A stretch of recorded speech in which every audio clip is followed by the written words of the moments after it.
Good morning, good afternoon, good evening to each and every one of you from wherever you are in the world. I am Dr. Amina Ali, and I come to you today thanking you for joining us for the UN Women CSW68 program called Address the Issues. And as you see in our foreground, it is the application of violence. The application, yes, of violence. And we are talking today. And we were going to be bringing issues that we are going to be talking about. What is this pretext to a tyranny we talked about? What are these things that are happening in our society that is bringing us amiss? And what are some of the solutions? So with all protocols met in place, I greet all our high commissioners, ambassadors, emissaries, diplomats, dignitaries, honorees, guests, and of course, fellow attendees. We welcome you to CSW68 program from the Federation of International Gender and Human Rights and Harbor Heritage University. I am Dr. Mina Ali. I will be your host and moderator for today, and we will be bringing in a few topics of housekeeping. If you have any questions throughout this seminar, please, if you're on the live stream or if you're on the WhatsApp chat, please put them in the chat box. We will read them in order.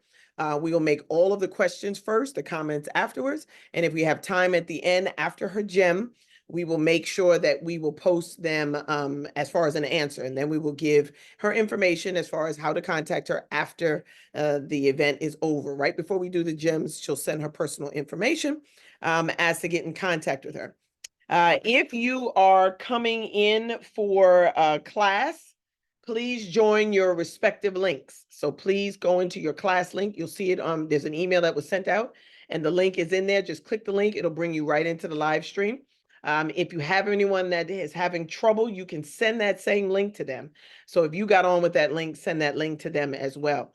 And speaking of live links, I want to welcome each and every student that is going to be coming on from Columbia University, NYU, and Fordham Law, as I just learned. And they are coming on simultaneously because they are a part of CSW 68, and they are also live streaming as a class project.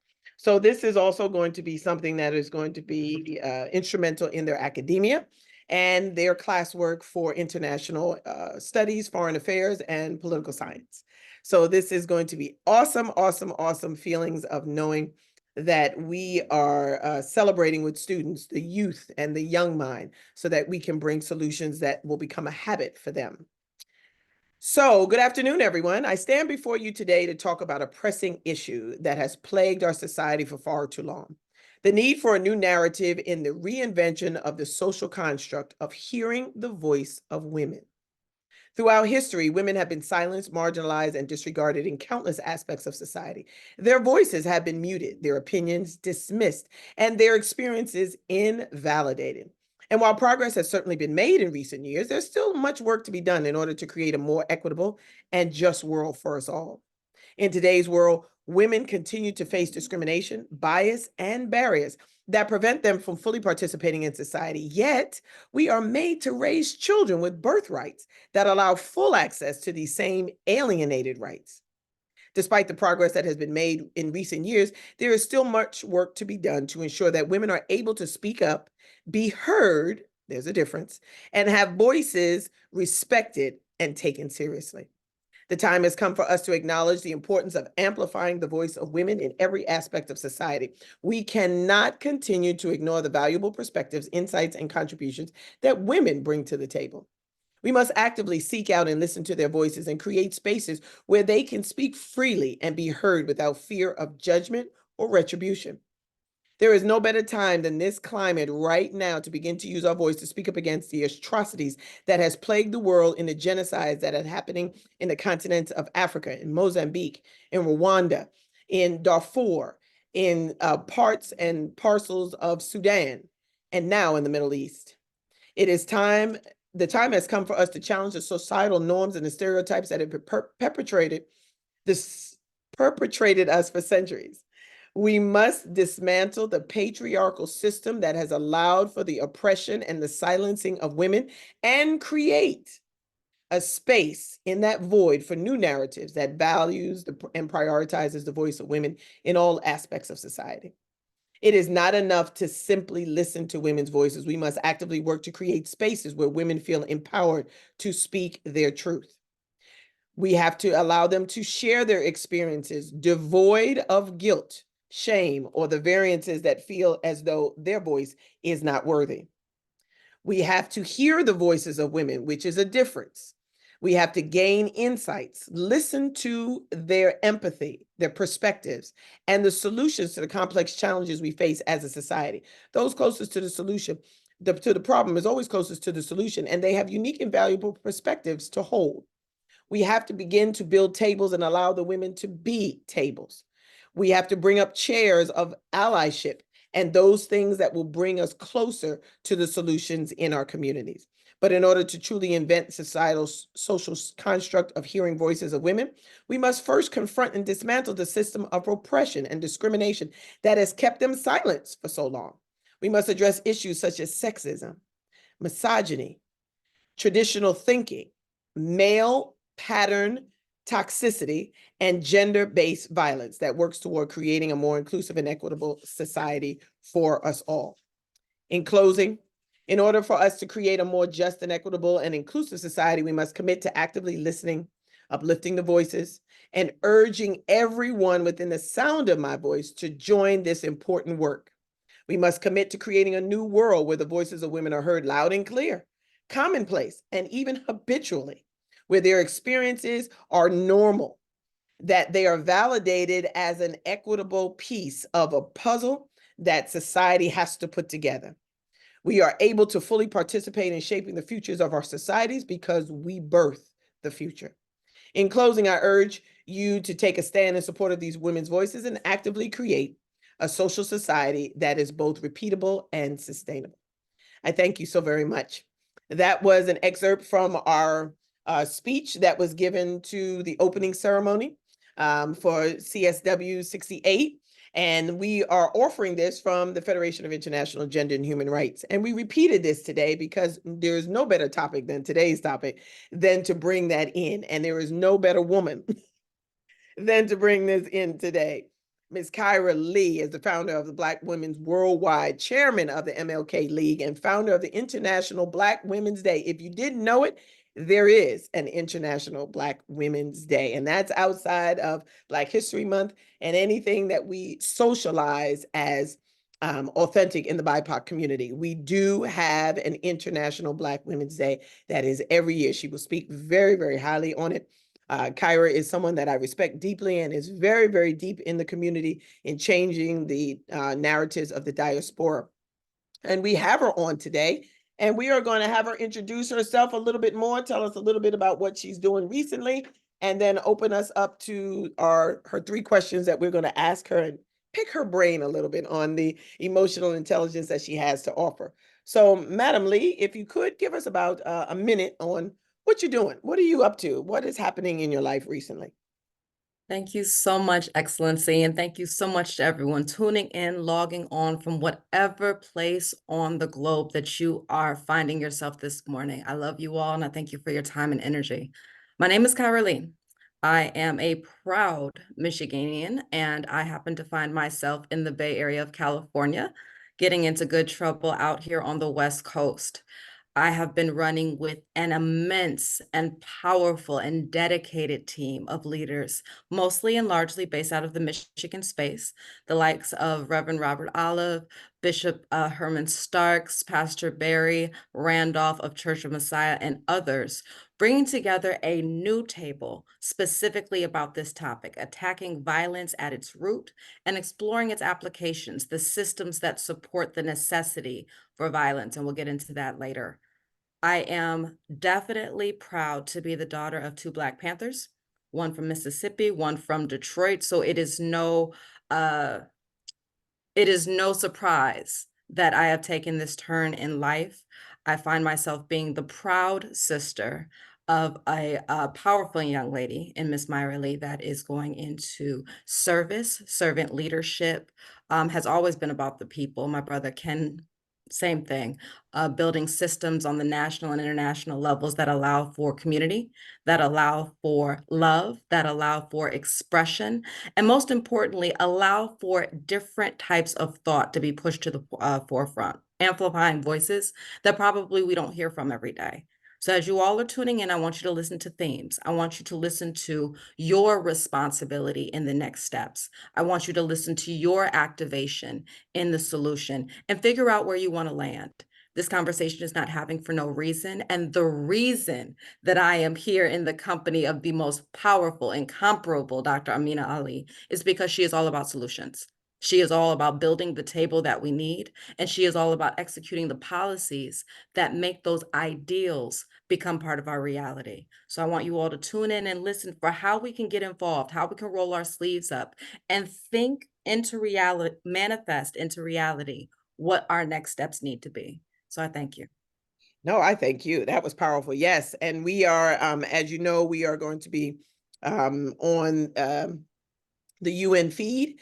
So this is going to be repeated. So it's not just these voices from Columbia, NYU, and Fordham Law that are listening, and not just the voices that you hear here, or the people you see here on the Zoom.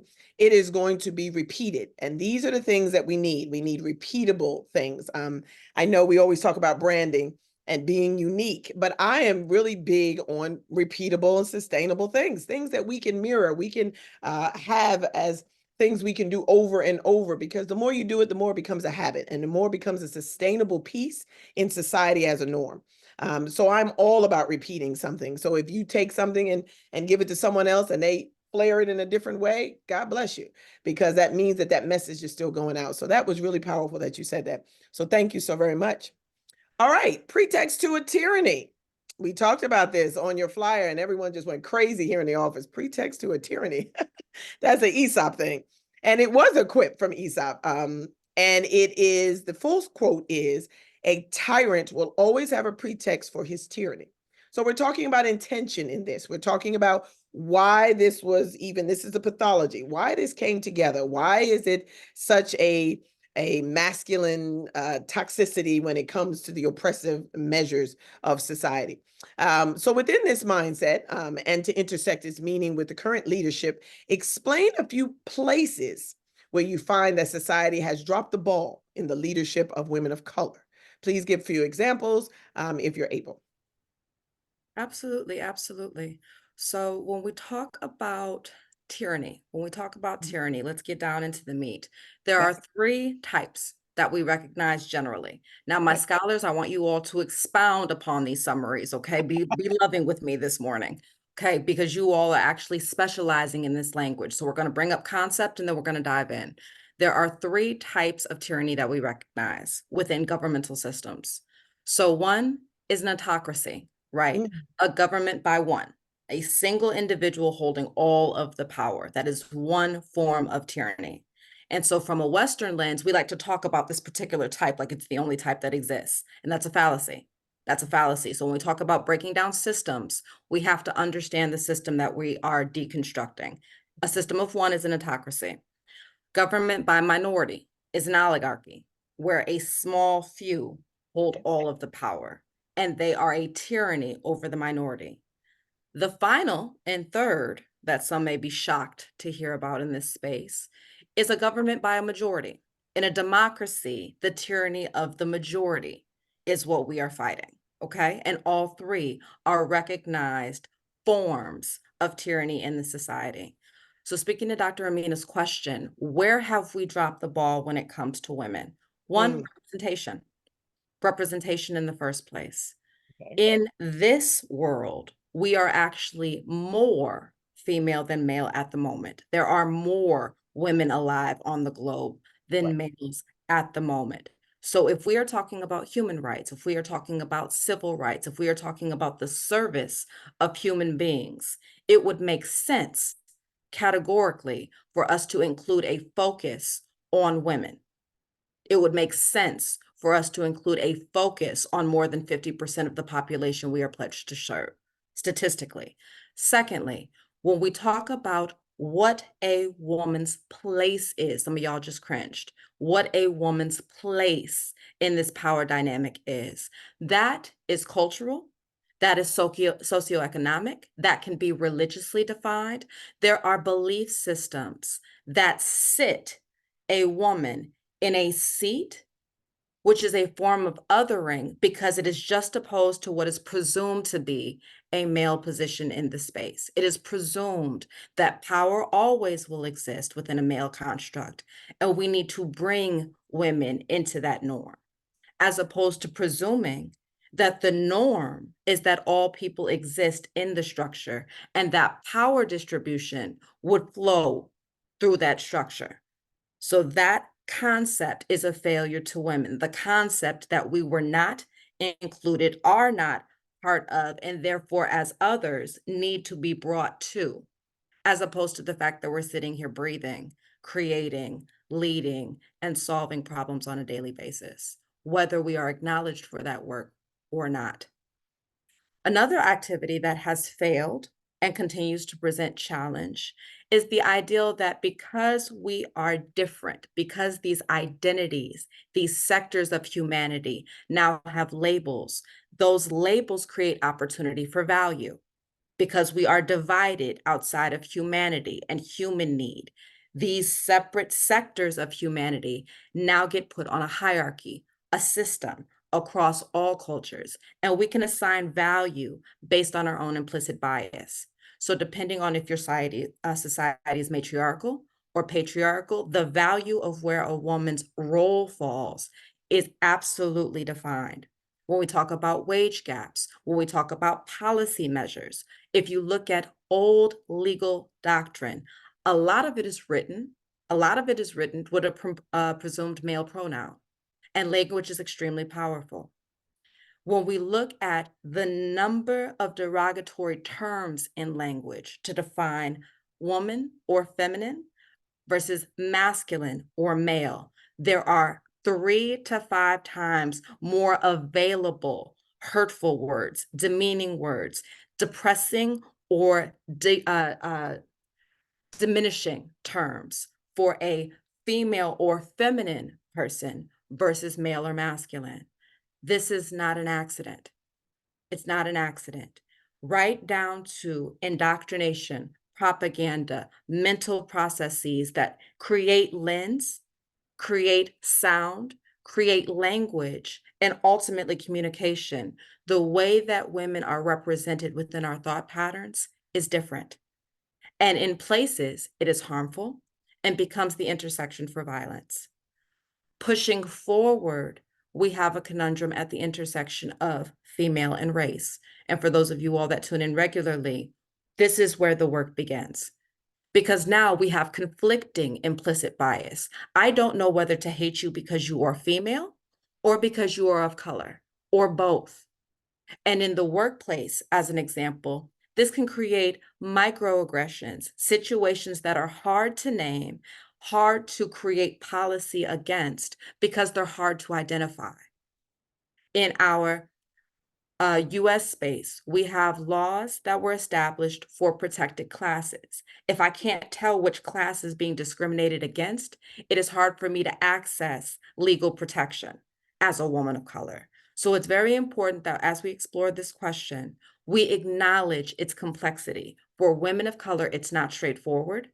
And the last place that I would like to highlight a opportunity for growth is that, yes, it's complicated. It involves big words and large systems and historic failures, and it's going to take that level of intention to deconstruct these systems. Don't get tired. Don't get tired. Don't get tired because this is not a reality that all members of the solution have to live in. If it's exhausting for you to hear about, it is that much more detrimental to live daily. So the conversation should sound like, let's jump in, let's interrupt, let's collaborate. How can I be an ally? Not, man, are you sure that's happening again? She's sure. She's sure because she lives this enough to be a scholar in it without a degree. What does that intersectional oppression feel like? And how is it experienced regularly?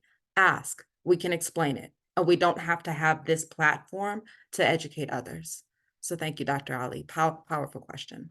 Yeah, thank you. And it's funny because we had a big thing with the Roe v. Wade, and I was just swamped with that as a retired OBGYN.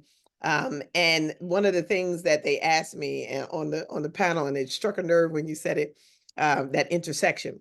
She said, when we talk about birth control, what is your feel? I said, well, first of all, we should have birth control for men, and that should be pushed in the system. And of course all the men were like, what are you talking about? What are you saying? I said, well, systematically, if a man has sex every day for a year, he has the potential of having 365 babies. Okay, if a woman has sex the same amount of time, she can only get pregnant once. So where does the birth control lie? So when I said it, now everyone was like, oh, okay, yeah, that's right. Exactly. We wouldn't need a Roe v. Wade if we had more of a plethora of that intersection of understanding where this problem sits versus criminalizing the women for practicing their own rights. And I think when I said that, it was more of a mindset. I guess that's why I got thrown out of so many hospitals for speaking my truth. But it was because of that. It allowed the pretext of that intersection, that conflicted implicit by, I don't know if I hate you because you just told the truth, or if I hate you because now we have to change what men are doing. It's like I don't know where. As soon as you said that, it just hit me, and that was a huge thing. It was a huge piece. But when we go into that conflict, let's talk about the social construct of women's leadership. Since you're talking about how we are taking down, we have to fill that with a void. One of the main things we say about kids in the street is that, if you take the streets away from them, what are you going to fill them with? And we talk about that when we talk about teen pregnancy. If you're taking away the thing that admires the girl, what are you replacing that with? If you're deconstructing this street life. So when we talk about the construct of women's leadership as an academician, um, it has been lensed as if women, as this, excuse me, it has been lensed as if it is for women, by women, and about women. But what is your viewpoint on how women's leadership should be seen? And what are the variables about the said leadership that we should be valued in our community? And try to give examples if you can, please. Absolutely. I have a quote. I have a quote that I love for this particular type of question, and I think it sets stage. The quote reads, "The empowerment of women is the most effective tool for development, and violence against women is an obstruction to that empowerment." Kofi Annan. Yes. And I believe that where we sit, the constructs that we sit within, they fail to acknowledge one thing, which is that you're not getting out of this without us. You're not getting out of this without us. There are no more children born. There are no more mothers holding you tight through your development. And now, fathers, if you step into that space, you have the diapers, all of them. You have the bottles and the lunches. You have 100% of the parenting role if we all were just to get kidnapped and swooped up into the abyss. So it's very interesting when we start talking about why to share power, because for those of us that lead, no one wants 100% of responsibility. Correct. The balance is that you are now responsible for the power that you hold. And to hold power over spaces that you don't understand is a waste of that assigned power. If I have power over a lens that I can't speak to, why in the world would I be more effective than a member of that community? Why in the world would I be the most appropriate voice? So when we talk about constructs that are currently affecting female leadership, I think one of the most powerful things to acknowledge in today is our non-binary folk. And I bring this up for a reason. We're in a generation that is so sick of labels, they've created a space of lack of label. Whether you love it or hate it, it's happening. Whether you love it or hate it, it's happening. And in this identity revolution, we are finding breakdowns in sexism that don't apply. We are finding breakdowns in anti that are no longer useful by our own kids. Our thought, our way of relating to one another as humans is being radically attacked in policy, in cultural and societal norm, in social expression, because we have moved past the idea that there is extreme power in feminine, extreme power in masculine, and a lack of said power in either. There are pros and cons to both. And so what we are finding is that the construct of collaboration is our superpower, bringing the folks to the table that are having the experience and including the folks in the solution that are having the problem. I love Dr. Amina's background in the area of reproductive health because it would make sense that those of us that are having the challenge should be able to speak to the solution. If fibroids was a white issue, it would be a worldwide epidemic. We would have this solved and funded at a higher rate than cancer. We don't even talk about it. Some of you are looking at me like, what does that mean? It is a type of tumor that systemically reflects variation in environmental health. And women of color are experiencing these tumors at a rate more alarming than any other epidemic prior to COVID. And we don't talk about it. It can be life-threatening. It affects the ability to carry to term. It affects mortality rates within the birthing process. And usually there is a high level of recommendation of either hysterectomy or extremely invasive surgery. We don't talk about it because the policymaker assigning the resource may or may not have a womb to relate to having a fibroid. So when we talk about the pain, the excruciating menstruating cycles, and other unpleasantries, there is a person in the room that this is self-explanatory to, and there's a person that this would take a lot more patience to create empathy with. If we simply bring ourselves into the conversation, allow folks to speak on the experiences that they're having from a lived experience lens, I think that we will get to the solution much faster. Wow, I thank you. And I needed that. I needed that confirmation. And I needed that um that well, first of all, you just the the fluidity. See how my words are lost. The fluidity of how you brought up the fact that fibroids would have been cured years ago is such a truth that it has been spoken on the words of making sure that there is a tangent of truth that others can see outside of medicine. So many times that I say it and they're like, okay, Dr. Mina, of course you're going to say it. Of course you're going to speak about it. Of course you're going to. And then there is the time that says, we are going to personify this in such a way that it doesn't need a medical background to understand. That's the piece. That's that intersection. We talk about intersection. That's that intersection that I'm really looking at in life. Where can we get from taking it out of medical school? Because Mahari didn't teach me everything I know, and bring it into the realization of the effect and the tangent of what it is that we need to deal with. And that has nothing to do with medical school. That's just the explanation of what we're dealing with. And then it's codified. Codified is you seal it off. It's codified with who is speaking when and where. So if you're speaking about fibroids and you're talking in the Black community, it's like womp, womp, womp, womp, womp. But if you're speaking about it as a crisis in the European community, then it is, it's a major vessel of philanthropic funding, and everyone, from every pharmaceutical company is making some kind of variance of cure. And it hurts me. It hurts me. I was almost in tears when you said that because I didn't understand how powerful it was. And I didn't understand where the maker of that statement was in society. Like, who is the one that's going to be the voice? Who's going to be, I call it the Barack Obama effect. Who's going to be the one that just comes out of nowhere and just surprises us as to who is going to be our representative? And then what is it that is going to, what is that going to bring? So I guess that brings us to our third question for today, and then we're going to go into questions from the student because you have a plethora of questions. But your final question is: are you the mentor to a current public school class of 6th grade students?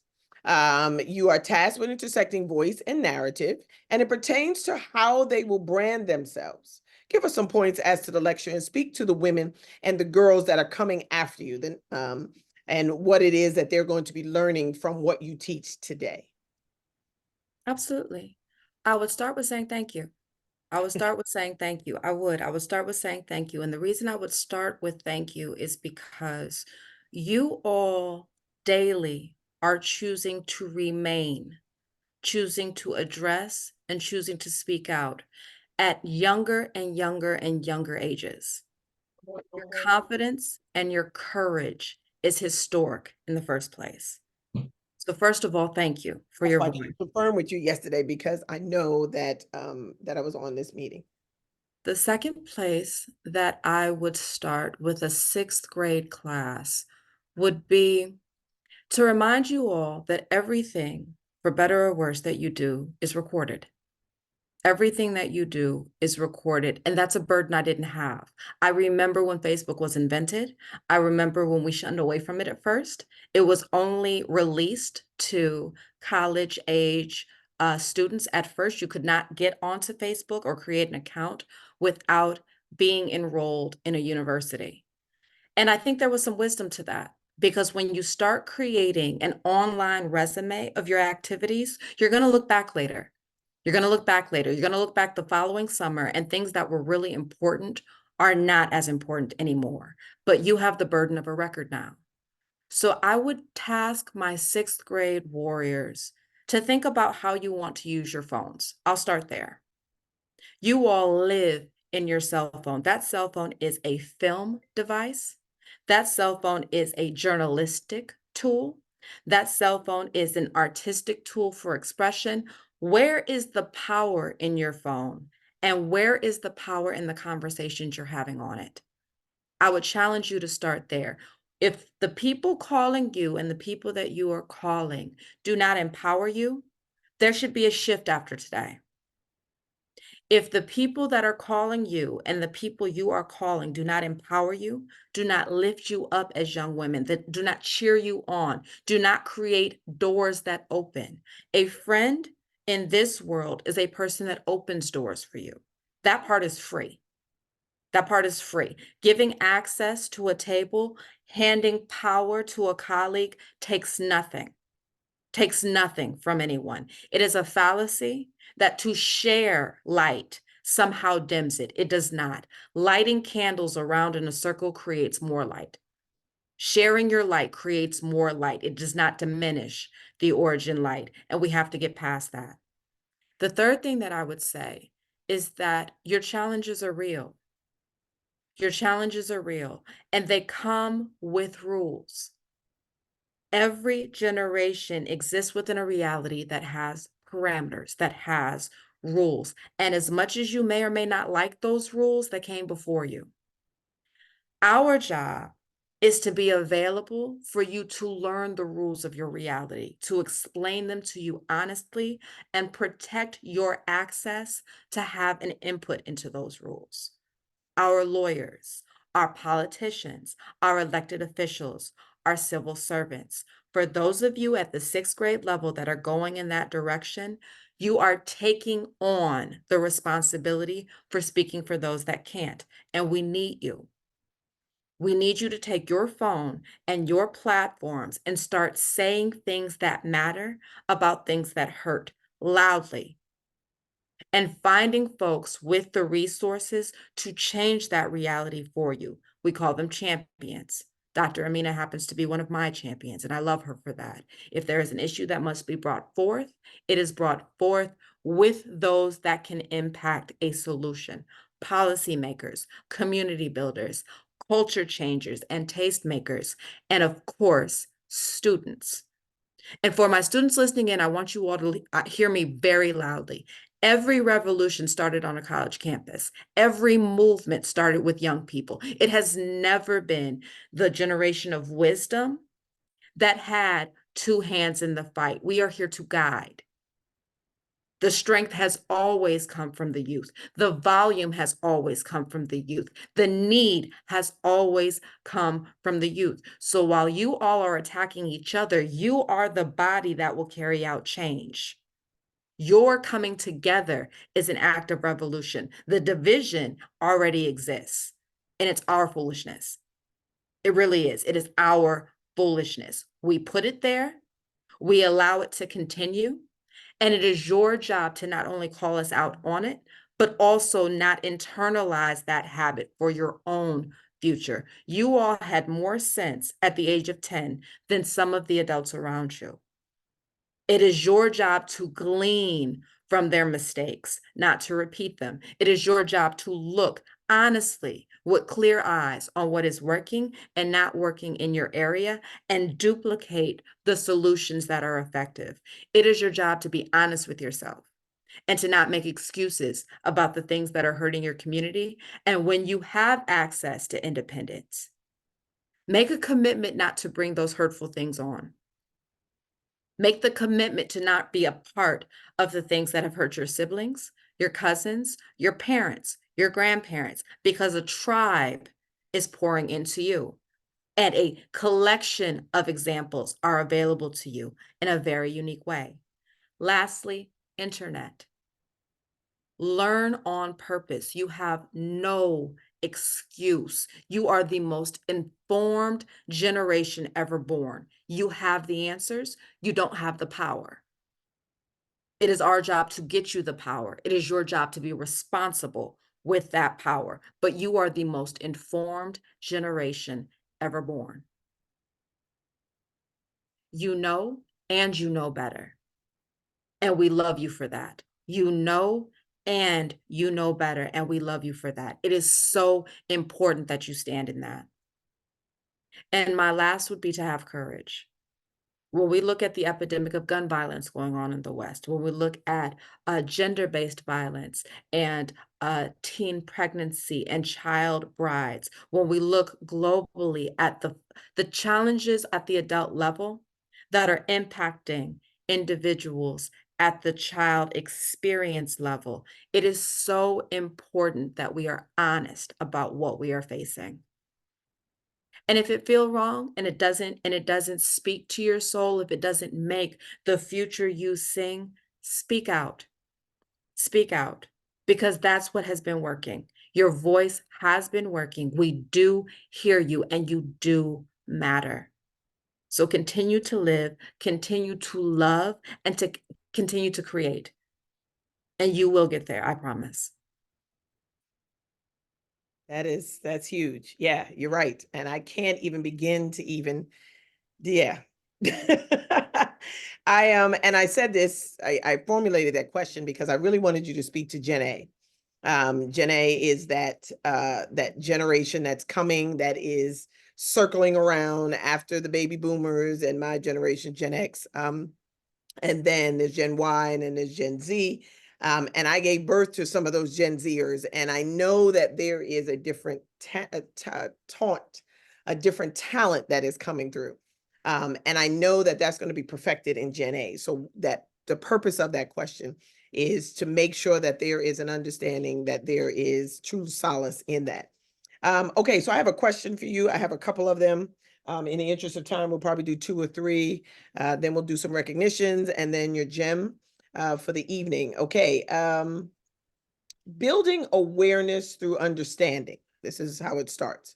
There is an understanding that building awareness through understanding means that we have to come to the table with a non-bias. Is that a bias? Non-bias view of each other.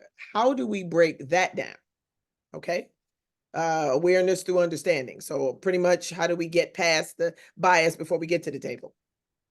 Thank you so much for the question. I would start with admitting that you have it. You have to admit that you have biases in the first place, and we all have them. We all have them. There's a fantastic resource, Truth DEI Incorporated. Truth DEI Incorporated. One of many powerful tools, happens to be led by a powerful Black woman.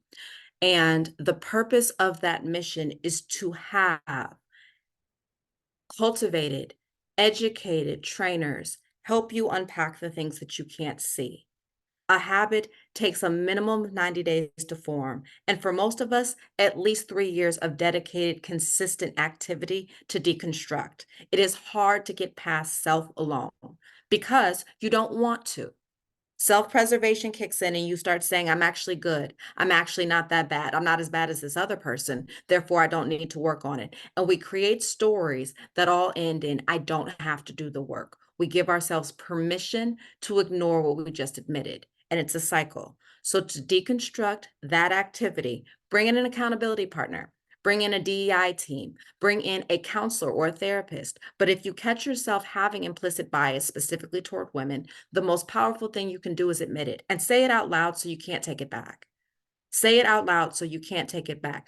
Tell yourself that this is happening and tell her too. And then, strangely enough, you can ask how to correct it. That takes courage, but it's very effective. It keeps all of the milestones of tying up resources out of it because it really is a conversation. It really is a conversation. I'm so sorry. We were in a meeting and I heard your idea and I recommunicated it as my own. That was rude of me. Or I'm sorry, I cut you off. You weren't finished speaking. That was rude of me. I'm sorry. I am not listening to the fact that that really happened to you. I apologize. Sometimes we get in, we acknowledge, and we get out the way because she will continue to be great with or without the acknowledgement, but it does make a difference. It does make a difference when it's a collaborative effort. And for my ladies, I want to say this too. There are people from all demographics that do mean well, that do mean well. So when we see someone trying, keep that door open. Keep that door open. We will meet people at different levels of understanding, but never shut a person down that's trying. Never shut a person down that's trying because they're trying. Great question. Spinning off of oligarchy, the minority rule. The question is, well, if you give African Americans the opportunity to rule and they've never been in that space, how effective will their leadership be? Powerful question, layers. If I give African Americans who have never had the opportunity to rule, how effective would they be? I think that would depend on where you think African American history starts. Oh, Because if we want to talk about African American history, we have to speak from an educated place. And for those that are unfamiliar with this part of us, we were not creations of slavery. We were not creations of slavery. So if you talk about African Americans, you have to talk about the people that were stolen. You have to talk about the people that discovered. You have to talk about the people that were legally marrying in this country before marrying a Black person became illegal. So you can look up these facts. We were here before it became illegal to be here freely. And then once we were stolen by the millions, 42, 43 million documented, many more lost, a separate and unique type of trauma was introduced to an existing collections of peoples. So we have ruled before would be my first answer. We've ruled in many spaces, as a matter of fact. Secondly, I think that any group that came to power for the first time is going to have the same challenges. Lack of experience has never prevented any group from coming to power for the first time. A lack of experience has never been a barrier of entry to new regime. So I think that if African Americans were given power, we would figure out that power as we continue to figure out power daily. Because at one point we were property, and then we figured out how to be the powerful, independent, sovereign soul in white gaze that we always knew ourselves to be. At one point, we were generously handed back the right to marry, and I think we've done okay with that. At one point, we reclaimed the ability to have our own children for ourselves. We've done okay with that.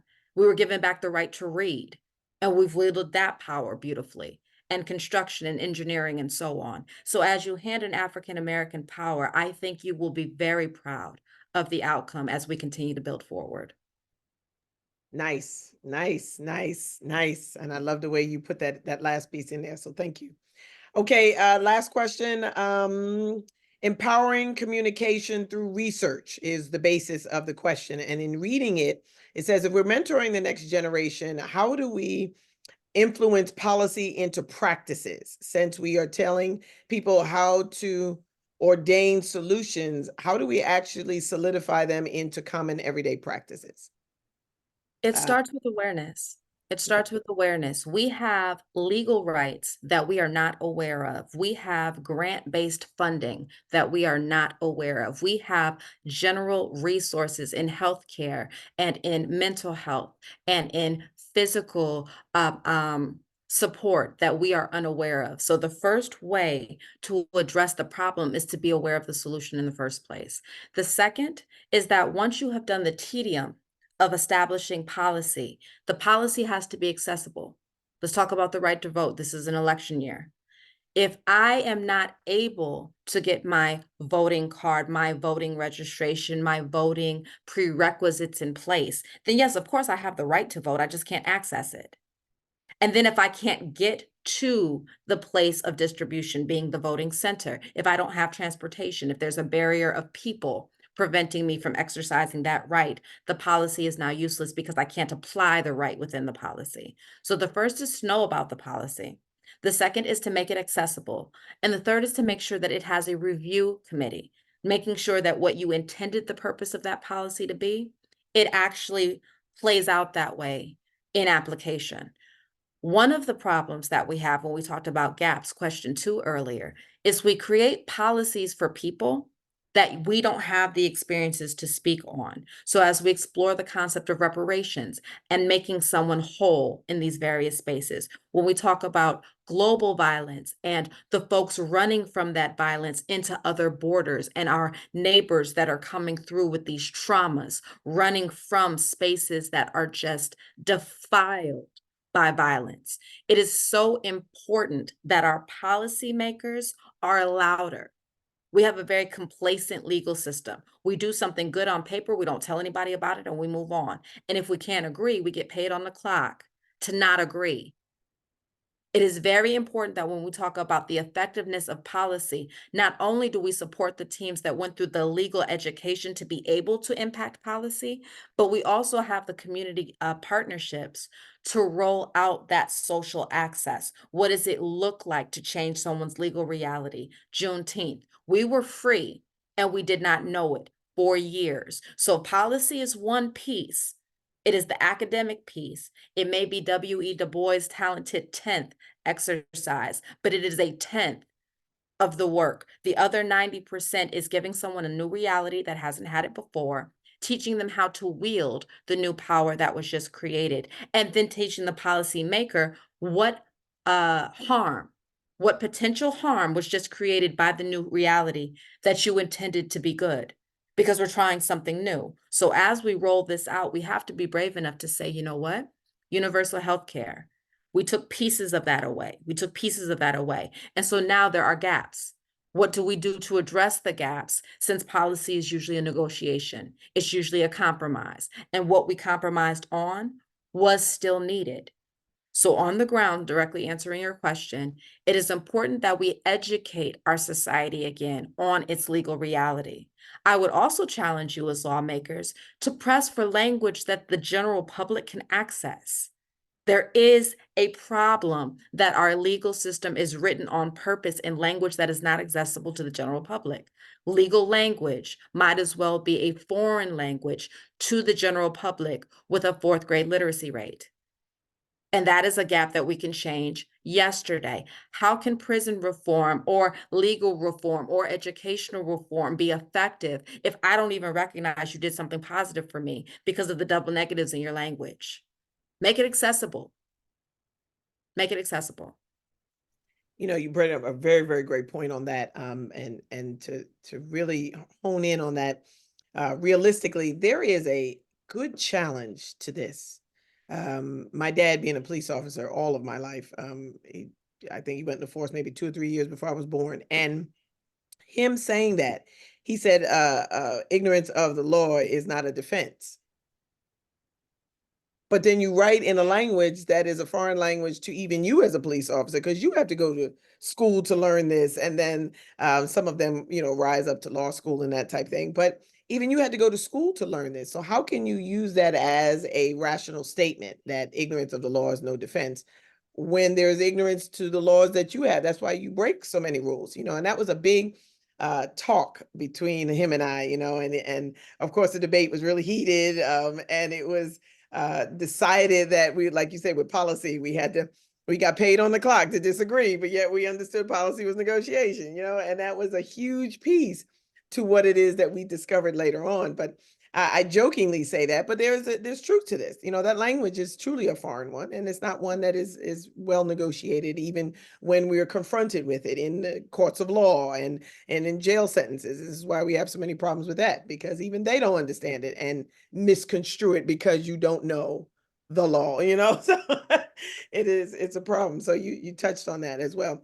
All right, I have one more question. I think I don't know if I should because they're flooding in, and I was trying to get one more question on the what is it? She wrote, okay, well, I'll do a couple of comments. So we won't have to do a question. There's a young lady that wrote, we have to inspire before we expire. And one of the things my grandmother used to tell me as a young child was, in order to be influential, you have to be affluential in your programming and solutions. And today brought me a great understanding of that tenet. So thank you so much. That was a compliment. Evidence-based advocacy and research is something that is new on the floor. We have to get better at that, especially in our law class, as evidence-based advocacy and research is its truth without any basis to any tangent of law. So it is saying that we need to use what we already are having, what is working. So that is huge. Democracy is led by the majority, yet it is supposed to be we the people. We the people are not a majority. So how is it that a democracy is still working in a mostly minority space? Since you mentioned that the greatest population is women, which are considered a minority.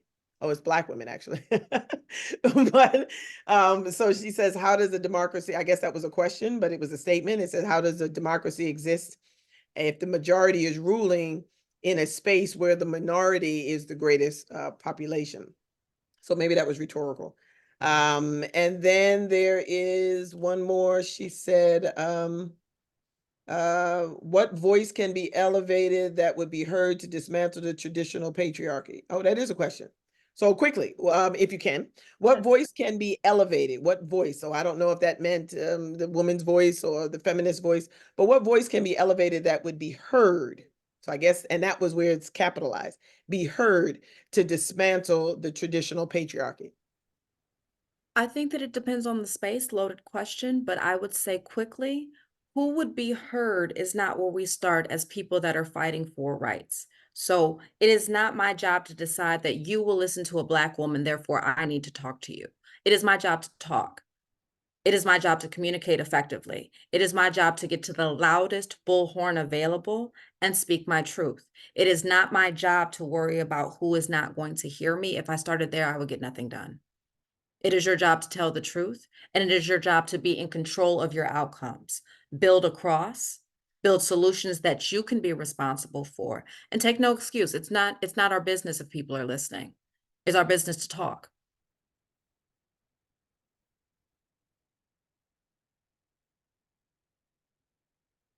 Thank you, Madam Kyra Lee. I'm sorry, you have a space here in the United Nations whenever you want, because this is words and verbiage that we need to have.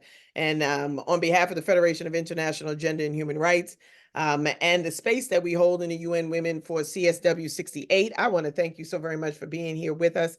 I want to thank specifically, I want to give rise to a couple of dignitaries that are here that have been listening. We have uh, His Excellency Dr. Wissam Dodar, who is the ambassador to Lebanon, who is looking for solutions. He has been in the UN for 30 years working with sexual and gender-based violence, war rape, and war crimes committed against women. And he is a huge, huge source of wealth for the Middle East and Yemen and Jordan and those areas that are under siege now. Thank you so very much. I want to recognize, Ambassador Tootle Tuttle. He says not Tuttle, it's Tootle. So I will give him that. He is from the DRC, who is also under siege and fire. And he is coming as an envoy for the DRC in working with wartime crimes. And I want to thank you so very much for joining us, sir.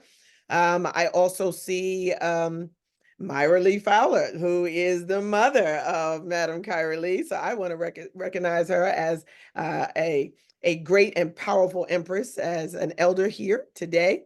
And I want to recognize Dr. Myron Hicks, who is a part of the NCNW's male chapter. And he came on for me. So thank you, sir. He is also one of my mentors and is someone that is, as he says, I'm 86 years young and I'm getting younger. And I love that about him. So thank you so very much for coming. And for all of you that attended here on the Zoom link, thank you so very much for being here. Thank you for ally and advocating for the representation for Madam Kyra Lee, because I noticed most of them are from her circle. So I see that, I recognize that. I thank you for that support. And I thank you for the faces that are appearing here in the spaces of UN Voices, because we don't have many of us.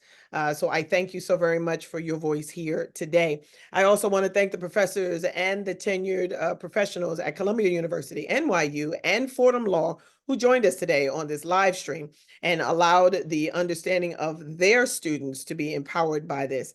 Now, don't get me wrong, there is going to be a good essence of who this woman is going to be in your life moving forward. And I don't want you to take this connection lightly. I want you to understand that part of what it is that she is doing as a manifest in real time is she is the International MLK League of Community Leaders, is a diverse and intergenerational team of community leaders committed to implementing people-driven solutions on a local level. This is a mission-driven nonprofit organization dedicated to revitalizing the global legacy of the Reverend Dr. Martin Luther King Jr., operating at the intersection of historical civil rights movements and committing to an innovative approach to addressing contemporary civil rights and social justice issues. The chapters serve as a unified platform through which human-focused missions are conceived and executed, and their goal is to silence all violence together. And I want to thank each and every one of you. If you're in the chat, you have the link there. Madam Lee gave us the link to the mlkleague.org, spelled all the way out, mlkleague.org. For those on the live stream, you can go to www.mlkleague.org and look at more of the work that she is doing. You are also welcome to join her on LinkedIn. She is very, very active on LinkedIn. Those of you, it's I think is it Kyra Lee or is it yeah, Kyra Lee. The name itself, just look it up, Kyra, Kyra Lee. And you will find her, and she is available there for the students that need mentorship in this area and to schedule and book for more paid opportunities for her. Please look her up on LinkedIn, and she'll give her personal information for her writer and speaking engagement form. So I want to thank you all very much for being here today. I equally want to thank those that participated via our online chat. Thank you, Catrice Qualls. Thank you so very much for that applause. I thank you so very much. And thank you to everyone that was here today. I recommend that each and every one of you join us again. We have another event on tomorrow, same time, same link. And we will be talking to royalty. What is the difference between the royalty we understand and the royalty that is? Because royals, we speak about it as royals don't exist anymore, but we always existed. It's just that we stopped owning ownership to that royal platform. So now when we recreate and recommit to having that royal stance, what does that mean in society now? There's no new royals. We're just continuing the legacy. And we're going to join a actual royal that is going to come in and talk to what it was to have her fifth great-grandfather predict her birth. So it is understood that there is a great lineage of us as a people in the BIPOC community that has a place and a space, and we are going to be speaking about it as we address the issues. I want to thank each and every one of you for joining today. Thank you, Madam Kyra Lee, especially. Thank you, Columbia, NYU, Fordham University, School of Law, and thank you for the many ambassadors that have come. I greet you with the greatest of peace. God bless you all and have a great night. Be well.